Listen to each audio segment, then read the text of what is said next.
les brothers, bienvenue dans le repère Azinoc sur la Team 3BNT. Aujourd'hui une toute nouvelle vidéo. Ça va être une vidéo parc et jardin. On va s'exercer sur une petite tronçonneuse Mac Culoche. Alors c'est le modèle Mac 950. C'est une tronçonneuse que j'ai achetée il n'y a pas longtemps, qui est en très bon état mais qui présente un problème au niveau de la poignée. C'est-à-dire que celle-ci s'est sectionnée lors d'un abattage. En fait il y a un arbre qui est tombé dessus, ça a sectionné la poignée. On va voir tout de suite qu'est-ce qu'on peut faire par rapport à ça avant d'en acheter une d'occasion. Je vais essayer à partir de pièces en alu que j'ai de recréer la poignée ou du moins de la réassembler. Allez, je vous montre ça de suite et on attaque, après on enchaîne. C'est parti les gars. Alors voilà, donc la fameuse tronçonneuse qui est ici. Alors vue d'en haut, je vais vous approfondir un petit peu les vues après. Donc je sais pas si ça se dit Mac Culoche ou Mac Culoche, je connais pas du tout ces modèles là. Moi j'utilise les trois quarts du temps du Dolmar ou du Stihl. Mais enfin, soit, je l'ai touché à 70 € avec une autre tronçonneuse d'abattage que je vais vous montrer. Donc c'est très correct, enfin du moins 70 €. C'est un petit peu particulier parce que j'ai acheté en fait un gros lot. Donc poste à souder, deux tronçonneuses 40 € et j'ai acheté encore d'autres trucs à côté, notamment le compresseur qui est là. Mais ça je vous expliquerai plus tard. Donc le gros souci de cette tronçonneuse, vous voyez, c'est ici. Voilà, la poignée en fait a été fouettée par une branche qui est venue taper comme ça lors d'un abattage, qui a provoqué une cassure au niveau de la poignée. Donc moi en fait ce que je vais faire, c'est qu'à partir de carters de tronçonneuse en alu qu'on va disquer, je vais essayer de recréer une patte ici, faire un renfort ici, faire un renfort en face avant. L'avantage qu'il y a, c'est que ici il y avait une vis et ici aussi, on va pouvoir s'en resservir pour replacer les vis.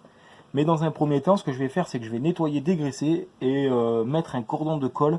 Ce sera toujours ça de plus. Au niveau de ce qui en est au niveau de la tronçonneuse, donc voilà le modèle. C'est un guide de 50. C'est une tronçonneuse qui est plutôt lourde, qui est plutôt bien faite et qui a l'air plutôt robuste. Ce que j'ai remarqué et ce que j'aime pas chez Mac Culoche, c'est ce système de cils en bloc au niveau des poignets qui prend très vite du jeu, et je pense que ça, pour ce qui est des cassures, ça sollicite beaucoup, enfin du moins. Je pense que ça en est pour les trois quarts la cause aussi. Donc tout de suite, on va partir sur la réparation. Pour ce qui est du carter en alu de la tronçonneuse et des pièces qu'on va récupérer, ça va être cette partie-là et cette partie-là qu'il va falloir que je disque. Après qu'il va falloir que je retaille et que je plie à l'aide de pince. Parce que j'ai pas encore d'étau, j'ai pas encore de trucs comme ça. Donc je vais essayer de me débrouiller et de vous faire quelque chose de propre avec ça. Si éventuellement ça marche pas, à ce moment-là j'ai racheté une poignée d'occasion et je vous présenterai quelque chose de plus propre. Allez, c'est parti les gars.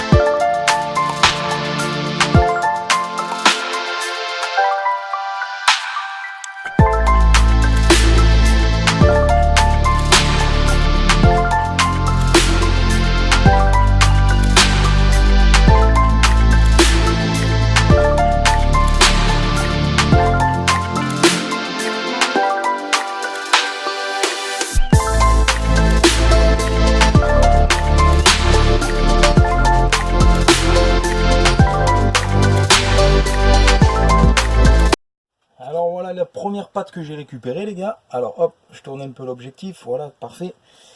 Je vais essayer de la tordre, de lui donner une forme arrondie à la pince, sachant que j'ai rien pour chauffer, en espérant qu'elle ne casse pas. Ouh. Ouh là là, ça craque. Ouh là là, ouais, la pince s'écaille. Dommage, j'ai rien pour chauffer le fer. Sachant qu'il y a, voilà pourquoi je récupère cette pièce aussi, parce qu'il y a un renfort ici qui me permet que la pièce ne casse pas en fait. Vu que c'est des carters en alu, la pièce aurait déjà dû casser s'il n'y aurait pas ce renfort. Hop. Vous comprenez? Alors voilà, je vais donner une petite forme un peu arrondie. Je vais présenter ça sur ma tronçonneuse et je reviens vers vous. Et voilà les poteaux, donc la réparation est terminée. Ça a été une mission rocambolesque. Alors il faut que je vous explique pourquoi. Donc voilà ce que ça donne. Après séchage avec la peinture, tout ça. Donc c'est vraiment une réparation provisoire. Donc là-dessous il y a du silicone.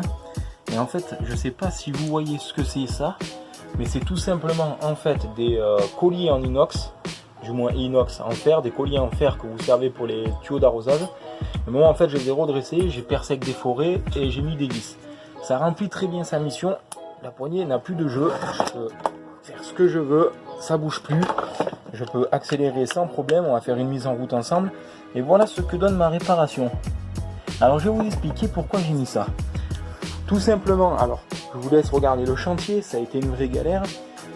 Et heureusement que je vous ai pas d'ailleurs filmé tout ça parce que ça m'aura pris au final plus d'1h30. Pour si peu. Mais ça me permet de faire des économies et c'est une réparation qui fera son temps et qui sera provisoire. Comme je vous expliquais tout à l'heure, vous savez, j'ai essayé de faire des pattes avec ça. Donc ça, c'est des cartons de tronçonneuse. Voilà mon stock de pièces.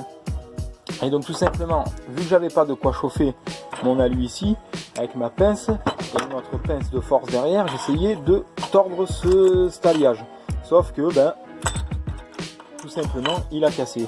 En réfléchissant et en faisant marcher ma tête, je me suis dit, mais pourquoi pas faire ça avec des colliers en inox? Chose que j'ai faite. Mais dans l'histoire, j'avais pas d'écrou et de contre-écrou. Donc je me suis servi de vis à placo, que vous voyez ici. J'ai récupéré, si vous voulez, alors ça se met comme ça. Hop. J'ai récupéré, si vous voulez, le système qui permet de visser la vis à placo et d'écarter la cheville. Et moi, je m'en suis servi et je les ai placés. Je vais vous montrer ça de suite. Alors, autofocus, s'il te plaît, marche. Moi, j'ai placé ça là derrière, comme vous pouvez le constater. Là et ici. Hop. Vous voyez cette petite pièce qui se trouve, alors je vais essayer de vous la montrer, juste ici. Voilà. Donc ça, ce sont des vis à placo. Ici et ici. Et là, ce sont des vis, des vis de cheville à placo, pardon. Et là, ce sont des vis à bois. Alors, en attendant, ça fera très bien son affaire. On va faire une petite mise en route ensemble. Après cette mise en route, cette vidéo touchera sa fin, en espérant qu'elle vous ait fait plaisir. Je suis désolé pour le contre-jour et le temps que ça a pris. Je vous ai pas filmé étape par étape. Je vous mettrai une petite musique de fond pendant le passage du disquage. Allez, tout de suite, on met la tronçonneuse en route.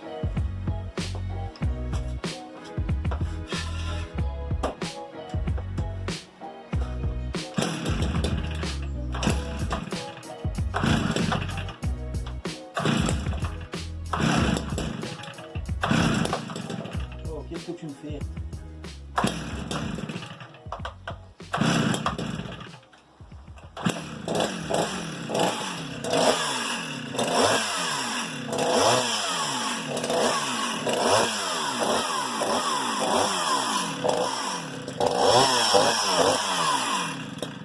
Bon, ça fait très bien l'affaire.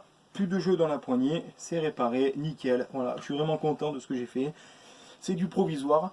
En attendant la nouvelle poignée, j'espère que cette vidéo vous aura fait plaisir. N'hésitez pas à liker, commenter, vous abonner si le cœur vous en dit.